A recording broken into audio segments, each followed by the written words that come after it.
मैं हूं अनिल सर और हम पढ़ रहे हैं क्लास 10 की मैथ्स। आज हम देख रहे हैं प्रश्नावली 6.5 का 5वां प्रश्न। ये देखते हैं। त्रिभुज एबीसी एक संधिबाहु त्रिभुज है जिसमें AC बराबर BC है। यदि AB का वर्ग बराबर है 2AC का वर्ग तो सिद्ध कीजिए कि ABC एक समकोण त्रिभुज है। यहाँ पर ACB एक त्रिभुज दिया है, हमें ये सिद्ध करना है कि ये एक समकोण त्रिभुज है। हल करते हैं। हमारे पास सबसे पहले दिया है त्रिभुज ABC एक समद्विबाहु त्रिभुज है।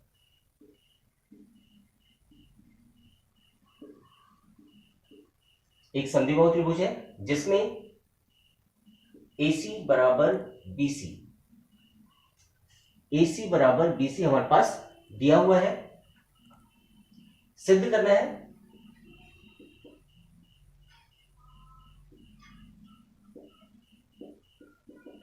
कोण C बराबर 90 अंश। कोण C बराबर 90 अंश, ये हमें सिद्ध करना है।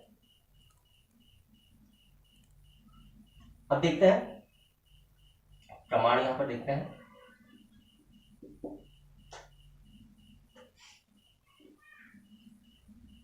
त्रिभुज ABC में हमारे पास दिया हुआ है AB का वर्ग बराबर 2AC का वर्ग। AB का वर्ग बराबर 2AC का वर्ग, ये हमारे पास दिया है। अगर ये दिया हुआ है तो इसको फिर से देखते हैं हम। AB का वर्ग बराबर 2AC दिया है, ये हो जाएगा AC का वर्ग धन AC का वर्ग। फिर से देखते हैं हम।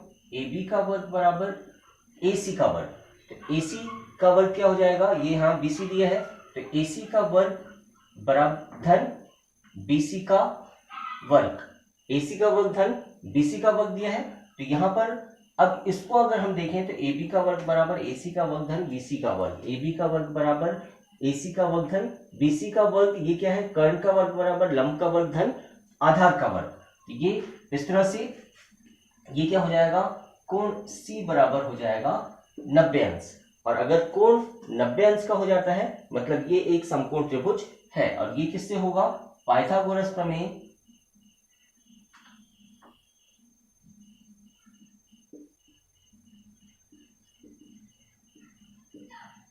का विलोम।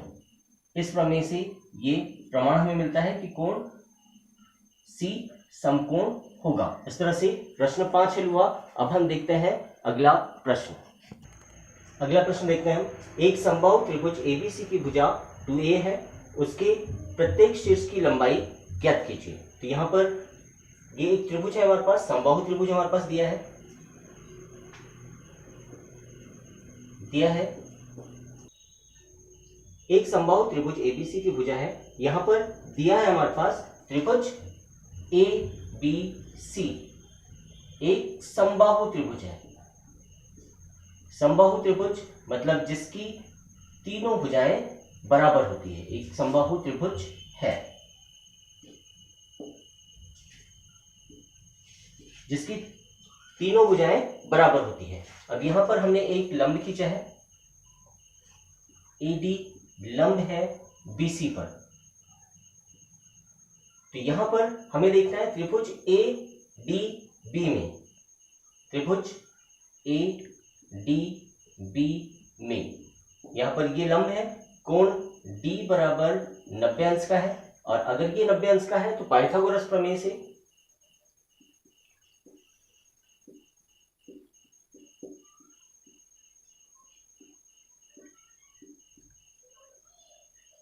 प्रमेय से कर्ण का वर्ग बराबर लंब का वर्ग धन आधार का वर्ग, ये होता है। तो यहां पर देखते हैं हम AB का वर्ग बराबर BD का वर्ग धन AD का वर्ग, ये होगा। तो AB का वर्ग क्या होगा हमारे पास, AB का वर्ग दिया है 2A, 2a पूरे का वर्ग हो जाएगा, bd का वर्ग, bd मतलब हो जाएगा a का वर्ग और यहां आ जाएगा ad का वर्ग। अब यहां पर देखते हैं तो ये हो जाएगा 4a का वर्ग बराबर a वर्ग धन ad का वर्ग।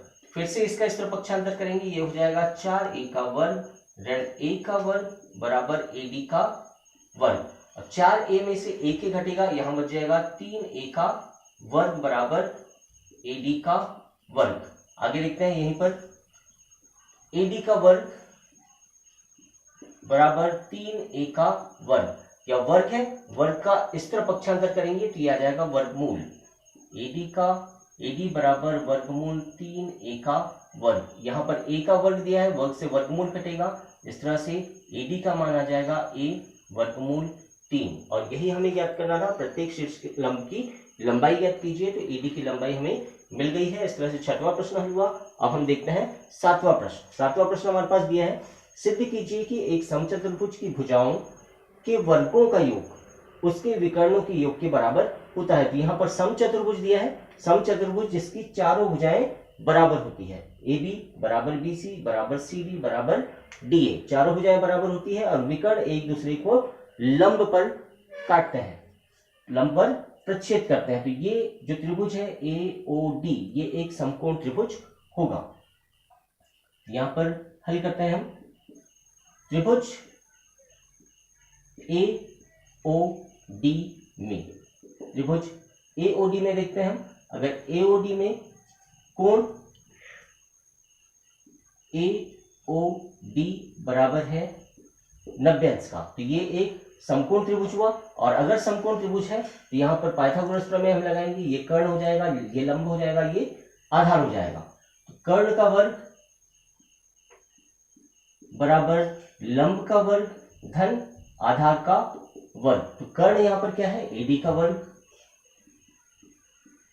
AD का वर्ग बराबर हो जाएगा OA का वर्ग धन OD का वर्ग। फिर से आगे देखते हैं हम, यहां पर ये समचतुर्भुज है, मतलब ये एक वर्ग है, वर्ग के विकर्ण एक दूसरे को समद्विभाजित करते हैं, समद्विभाजित करते हैं मतलब बराबर दो भागों में बांटते हैं। तो AO बराबर इसका लिख सकते हैं हम कि AO इसका आधा है, तो AC का आधा लिख सकते हैं हम, 1/2 AC पूरे का वर्ग लिखा जा सकता है इसे।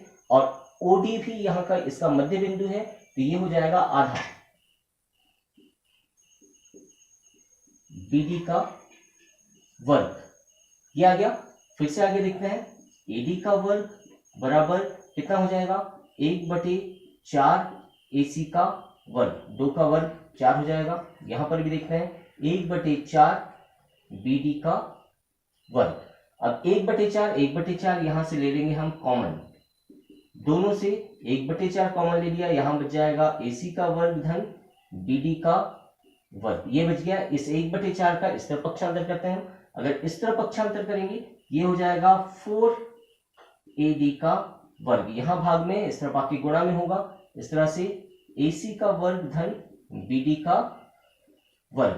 अब 4AD है, इसको हम फिर से लिख सकते हैं, AD का वर्ग धन AD का वर्ग धन AD का वर्ग धन AD का वर्ग। इसको 4 बार हम लिख सकते हैं क्योंकि 4 बार दिया है, बराबर हो जाएगा AC का वर्ग धन BD का वर्ग। अब यहां पर हमें मालूम है कि AB बराबर BC बराबर CD बराबर AD, चारों भुजाएं बराबर है, तो यहां पर फिर से लिख लेंगे हम AB का वर्ग धन BC का वर्ग धन CD का वर्ग धन DA का वर्ग बराबर AC का वर्ग धन BD का वर्ग। और यही हमें सिद्ध करना था कि समचतुर्भुज की भुजाओं के वर्गों का योग, भुजाओं की वर्गों का योग उसके विकर्णों के योग के बराबर होता है। ये विकर्ण है और ये है, और इसका कारण क्या देंगे हम, ABCD एक समचतुर्भुज है, और ये एक समचतुर्भुज है, इसकी चारों भुजाएं बराबर होती है। इस तरह से छठवां और सातवां प्रश्न हुआ। अब हम देखते हैं अगला प्रश्न। आठवां प्रश्न हमारे पास दिया है, त्रिभुज एबीसी के अभ्यंतर में स्थित कोई बिंदु O है तथा OD लंब BC, OE लंब AC और OF लंब AB है, दर्शाइए कि। यहाँ पर दो क्वेश्चन हमारे पास दिए हैं, दोनों क्वेश्चन को हल करना है। ये एक त्रिभुज ABC है, OD लंब है, OE लंब है और OF लंब है। यहाँ पर ये लंब है और ये हमने रचना किया है, O से A को मिलाया, O से C को मिलाया और O से B को मिलाकर हमने ये रचना किया है। इसको देखते हैं हल। त्रिभुज ABC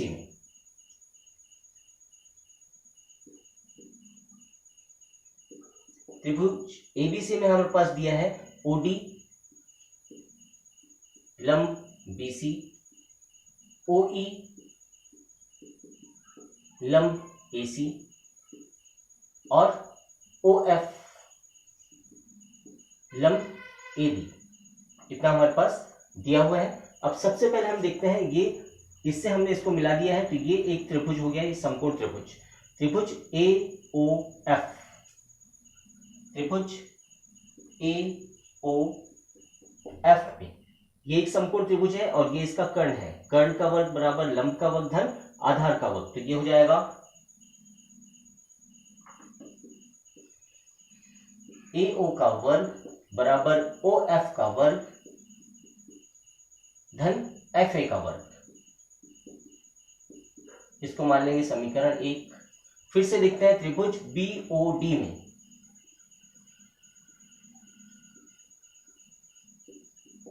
BOD में ये कर्ण है, ये लंब है, ये लंब है और ये आधार है, तो BOB का वर्ग या BO का वर्ग बराबर OD का वर्ग धन BD का वर्ग। इसको मान लेंगे समीकरण 2। फिर से देखते हैं त्रिभुज COE में,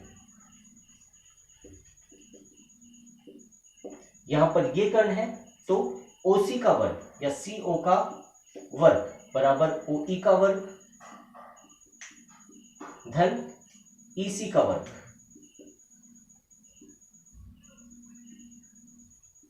इसको मान लेंगे समीकरण 3 और इन तीनों समीकरणों को हमको जोड़ना है। समीकरण 1 धन 2 धन 3, इस तरह से तीनों समीकरणों को हमको जोड़ना है। अब देखते हैं हम, ये समीकरण है AO का वर्ग, AO का वर्ग धन BO का वर्ग धन CO का वर्ग। ये एक साइड हमारे पास आ गया है। अब यहां पर देखते हैं OF का वर्ग, FA का वर्ग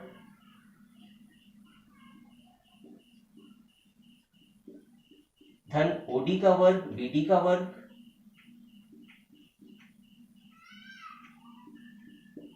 धन OE का वर्ग, EC का वर्ग।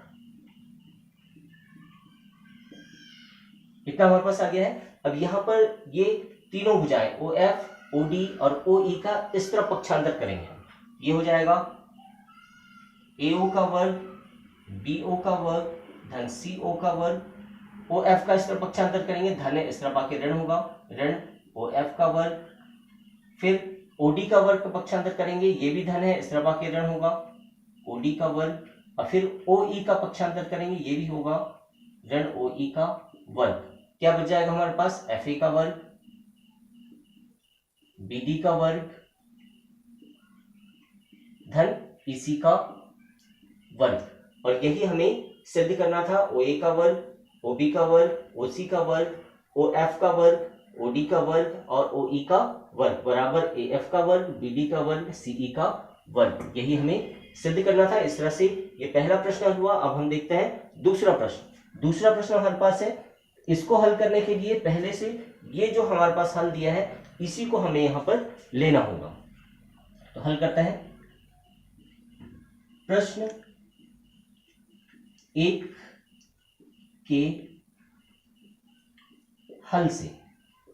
प्रश्न 1 के हल से हमारे पास ये क्वेश्चन सीधे यहां लिखना है हमको, A का वर्ग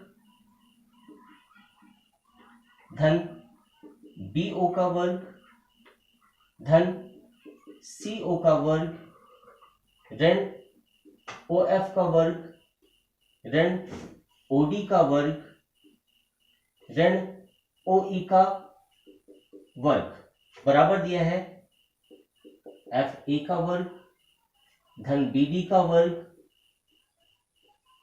धन EC का वर्ग।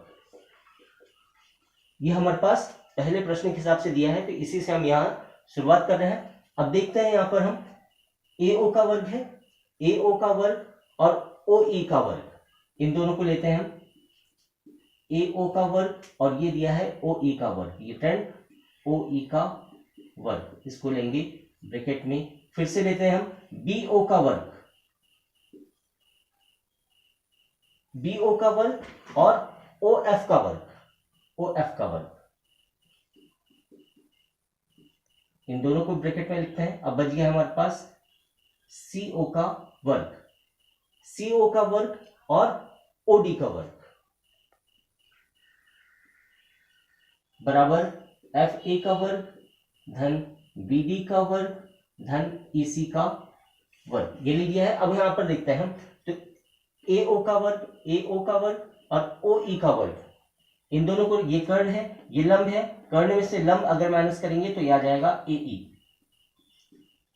AE का वर्ग, ये भाग आ गया हमारे पास। फिर से देखते हैं BO का वर्ग OF का वर्ग, क्या आ जाएगा BF का वर्ग धन, अगला हमारे पास दिया है CO का वर्ग OD का वर्ग, CO का वर्ग OD का वर्ग, ये हो जाएगा DC का वर्ग, DC का वर्ग या CD का वर्ग, ये हो गया। और ये भुजा हमारे पास दिया है FA का वर्ग धन BD का वर्ग धन EC का वर्ग, ये दिया है। ये इस तरफ लिखा है, ये इस तरफ लिखा है, तो क्वेश्चन के अनुसार हम इसको इस तरफ कर लेते हैं, इसको इस तरफ कर लेते हैं। इसको अगर इस तरफ लिखेंगे हम, ये हो जाएगा FA का वर्ग धन BD का वर्ग धन EC का वर्ग, इसको इस तरफ लिख लेते हैं AE का वर्ग धन BF का वर्ग धन CD का वर्ग। अगर इसको देखते हैं हम, तो यही हमें सिद्ध करना था। इस तरह से प्रश्न 8वें के पहले और दूसरे भी बहुत अच्छे से हमने देख लिया है। अगर वीडियो पसंद आया है तो प्लीज शेयर करें, लाइक करें, सब्सक्राइब करें। धन्यवाद।